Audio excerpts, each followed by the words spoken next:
Welcome back to Avalon Academy. You're just in time for a new glimpse at this hidden world. Let's take a look at what they've been up to. Avalon Academy, number 1.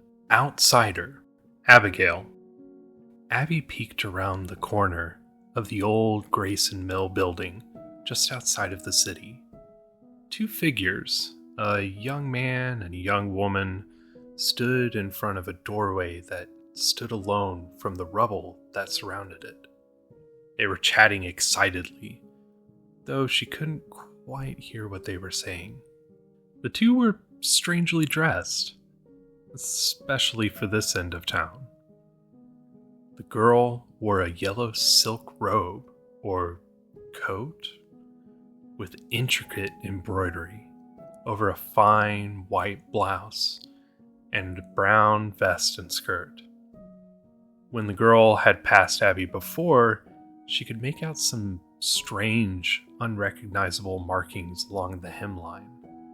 The boy, who seemed a bit younger, had a similar royal blue silk coat, but with trousers instead of a skirt. Take away the silk coat, and perhaps they might look somewhat normal, if a bit finely dressed for such a dilapidated area. But add the coat, she'd never seen anyone dressed in such a way. Abby just had to know what they were up to. Of course, perhaps the most puzzling thing is that no one else seemed to share her curiosity. Even Carl the Knife left them alone. Fine clothes like that were just asking to be robbed by any number of desperate dregs in this town. Yet these two walked right past without a care in the world for the past week, and no one but her even lifted an eyebrow.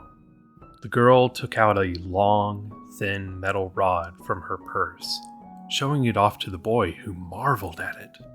The girl smirked and shrugged, obviously trying to play as if it were nothing so grand.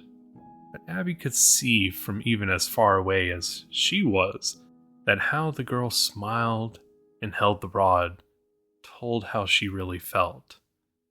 This was something precious. The boy's reaction was more than enough to confirm that.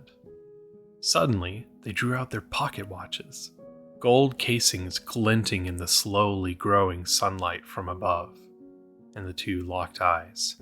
The boy reached into his pockets and pulled out something. Then he turned to the door, opened it, and the two walked through. The door closed briskly behind them. Abby cautiously stepped over to the door from her hiding place. Like some kind of forlorn monument to what she heard used to be the office building that used to stand there, the door stood alone. She looked behind the door and saw only rubble, dust, and the occasional patch of moss. The pair were nowhere to be seen. She grinned. They had been going somewhere, just like she thought. The real question was where. She placed her hand on the old doorknob and tried to turn it. However, the knob was stuck fast and wouldn't budge. Abby looked over the door closely. There was a keyhole in the knob. Perhaps that was what the young man had taken out of his pocket. A key. She crouched down so that the doorknob was level with her eyes, and considered it for a moment.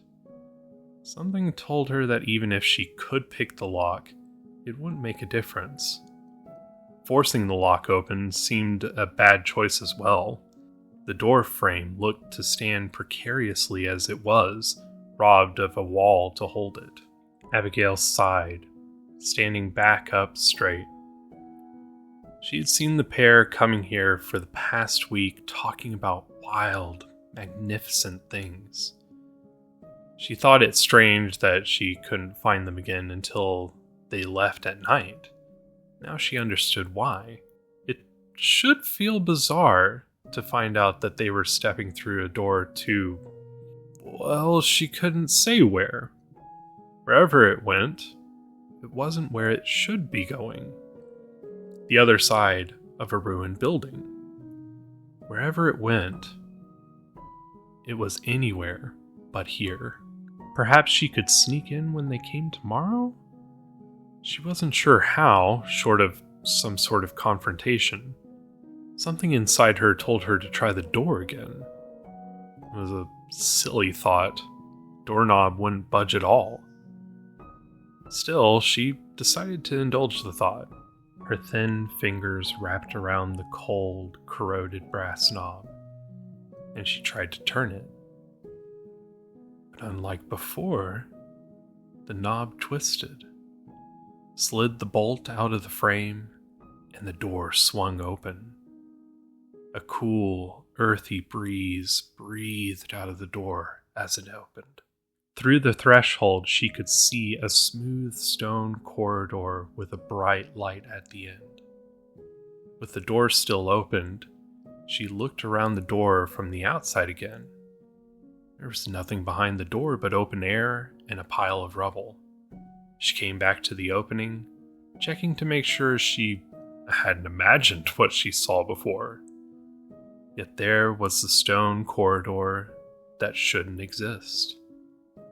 It was impossible, nonsensical, and surely meant she was just seeing things. Somehow, it felt right. Familiar, even. Abby grinned and eagerly stepped through the threshold.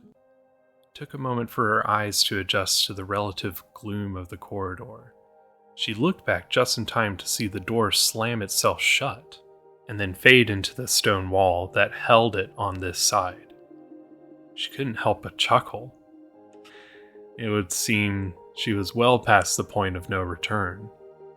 Carefully, she walked towards the bright light at the end of the corridor. A cool breeze kissed her cheeks as she came closer. Then she could finally see a field of green through the glare of the light beyond.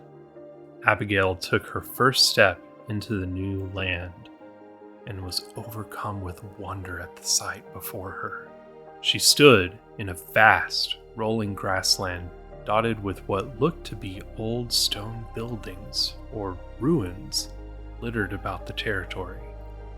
A thick forest bordered to her left, and a single impressively tall mountain stood to her right. She thought she could see a lake or some other body of water just at the edge of what she could make out across the grassland.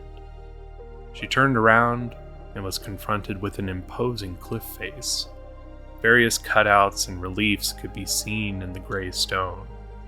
As she marveled at the sight, Abby heard the sound of a throat clearing behind her. She whipped around to see the slender figure of a beautiful middle-aged woman with long, curly, orangey red hair that undulated in the breeze. The woman frowned, looking at a stone tablet in her hand, and spoke in a husky British accent. "Not in uniform, unbathed, and late to boot, I see. Your name, child?" Abby blushed profusely and took a step back towards the stone corridor. The woman raised an eyebrow, the look all the more menacing on her sharp, aquiline features. My, what intriguing names parents think of these days. It's not, Abigail stammered. I'll just be leaving." At that, she broke into a sprint down the corridor. When she reached the stone wall, she cursed to herself, having forgotten that the door had disappeared behind her. She hastily looked and probed about the wall, trying to find some hint of the door or way to get back. "Why not use your key, child, if you are so intent on escape?" came the woman's voice from behind her again. Defeated, Abigail turned around and lowered her head. "I don't have one." She could see the woman's posture shift, putting more weight on her right side. "Really? Forgot that as well, did you? Leaving artifacts like that unattended can be quite dangerous, you know." "No, ma'am, I don't have one at all." She looked back up to meet the woman's eyes, embarrassment flushing hot over her face till she felt close to bursting in flames. But how could... The woman started. Then her sharp green eyes narrowed. She lowered the tablet. An outsider? But how? How did you get here? I followed a boy and a girl talking about amazing things who I noticed coming to the same place around this time every day and watched to see where they went. I was curious, you see. I saw them go through the door of a ruined office building next to the old Grayson mill and they just disappeared. Abigail looked down at her feet. Once they left, I tried to open the door and it just opened. Impossible, the older woman said. She shifted her weight again to the other side. Your name, young lady? Abby looked back up to meet the woman's piercing gaze. Abigail Scott. I'm sorry for intruding. Truly, I'll just... The woman raised her hand and shook her head. Her instincts and something in the woman's eyes told Abby it was unwise to say anything further. She never ignored her instincts. She grabbed Abby's hand and marched out of the corridor. It was difficult for her to keep up with the older woman's longer legs and purposeful stride, but she managed to without tripping or lagging too far behind. Just what had she gotten herself into? It was far from the first time she had slipped in somewhere she didn't belong. Strangely enough, something told her she was exactly where she should be. She felt an uncanny sense that she had been in this place before, a sense that somehow this was her home. The very notion of feeling at home anywhere was foreign to her, but she couldn't shake the impression. They strode through grassy hills around the forest's edge, till they came to the marvelous sight of a network of buildings huddled to the side of a crystal-clear lake. There were a dozen or so structures. A tall, crisp, modern brick tower stood near the middle and was the tallest of them. But she could see buildings of various styles and apparent age mixed together. Some resembled drawings she had seen of old Roman or Greek temples. Others were more Gothic, like old cathedrals. She'd never seen anything like the collection, even in her dreams. The two pressed on, the older woman never breaking her brisk, unrelenting pace, till they entered what looked to be the oldest structure she had seen so far. Well, less a structure than what seemed to be a cave carved into a large, rocky outcrop that framed the cluster of buildings opposite of the lake. Strange incense mixed with an ever-present sting of earth filled her nose. Unfamiliar markings and paintings lined the hewn stone walls, spun into a blur by how fast the woman pulled her along. Abigail's legs were on fire, nearly on the verge of giving out by the time they blessedly came to a stop in a wide, open chamber. Motes of light drifted between stalactites, illuminating what had to be a natural cavern. A still pool of water, like a sheet of glass, sat at the far side of the chamber. The woman looked back to her, those piercing eyes digging into her again. But there was something different in them this time that Abby couldn't read. That terrified her. She prided herself on being able to understand what people were thinking. It had been a kind of gift of hers that kept her safe all those years since. A man with thick spectacles and the thickest salt and pepper beard Abby had ever seen walked up from behind the woman. He was somewhat shorter than the woman was, but still taller than Abby by a head and a half. He had an accent that sounded somewhat vaguely European, but she couldn't put her finger on where. Now, Lauren, what do you have in your talents today? Not often that we bring students in for being out of uniform. She is not a student, Ferris, the woman said, looking to the man. He adjusted his spectacles and looked at Abby again. Are you quite sure? She looks like one to me. Her aura is fierce, unbridled, like so many her age. Quite. I thought the same, but she isn't a student. She followed some students in. How could she manage that without a key? The man said.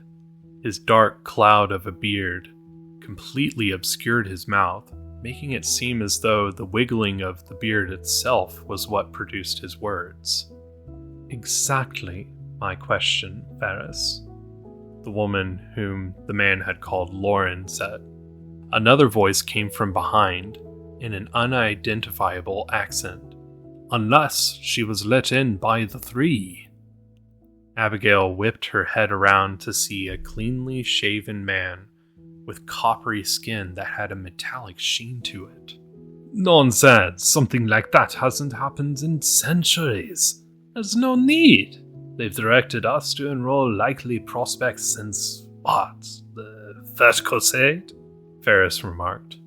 Lauren didn't seem to share the same thought, but said nothing.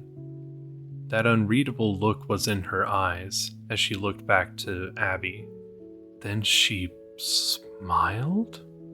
After seeing nothing but what seemed to be the woman's naturally stern, almost predatory visage, the sight of a smile curl on her aquiline features seemed almost incongruous. The man stepped closer. He was a mountain of a man, impressively tall, easily the tallest of the group, and probably double Abby's height. Even through his simple suit, she could see that he might have been the most well-muscled man she had ever seen. Your name, young lady? It's Abigail Scott, she said, shifting uneasily. She never liked being the center of attention. The strangeness of the situation, and really everything since she had decided to follow the two, apparently students, did not help set her at ease. Could you tell me of your family, Miss Scott? I'm alone. Abby shook her head. I'm sorry, I don't remember much about them. Lauren and the strange man shared a look as Abby lowered her eyes in embarrassment. The older woman spoke again. I'd like you to try something for me. Let's call it a test. Abigail's eyes shot back up as Lauren held out a small glass sphere. What do? Take this in both hands. Close your eyes and try to clear your mind, the older woman said softly. She did as instructed. The last step, of course, much more difficult than it sounded. She had never been particularly great at clearing her mind of anything, especially not in this moment. Now, I want you to open your eyes and focus on the sphere in your hands. I want you to think about the most important thing in the world to you, the thing that gets you out of bed every morning, or keeps you striving even when you want to give up. Lauren cleared her throat and continued. Dig deep. Really find that spark. It usually boils down to a single word or idea or phrase. Once you find that thing, I want you to put it into that sphere. Put it in how? Abby asked, raising an eyebrow.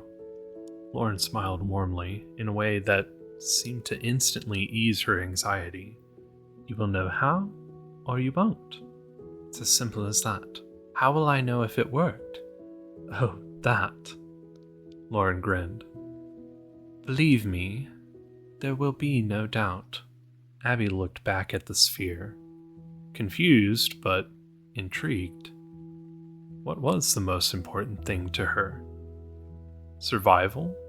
Wouldn't that be the most important thing for anyone?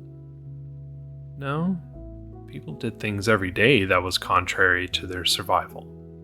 She had seen it herself sleeping on the streets of Old Town.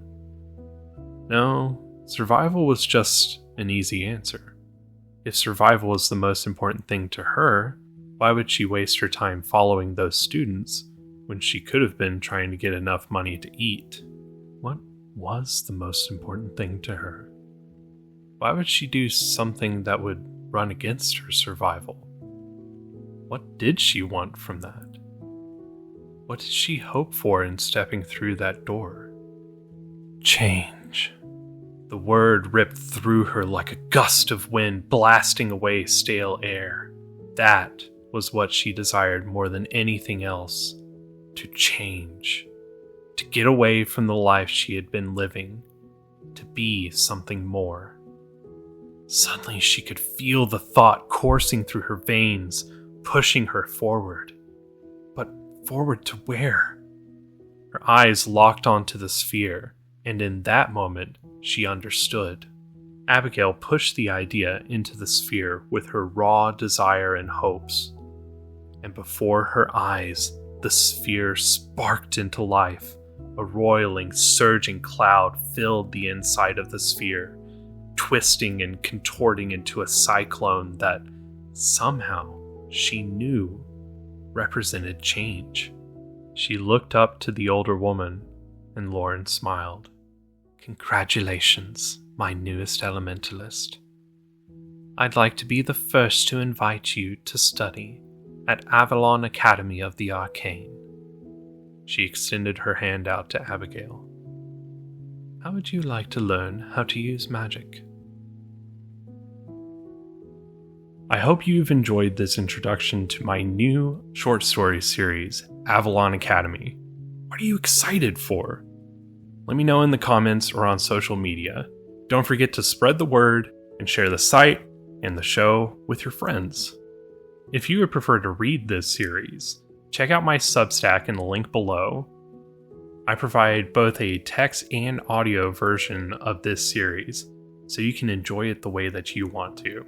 I would like to sincerely thank Inessa Burnell for making the art for this series. Her incredible eye and talent for character design has been an inspiration to me for years, and I felt incredibly blessed to work with her on developing the visual language for this series. Words cannot express how much I appreciate you taking some time out of your day to see what I've been working on, and I truly hope to see you soon.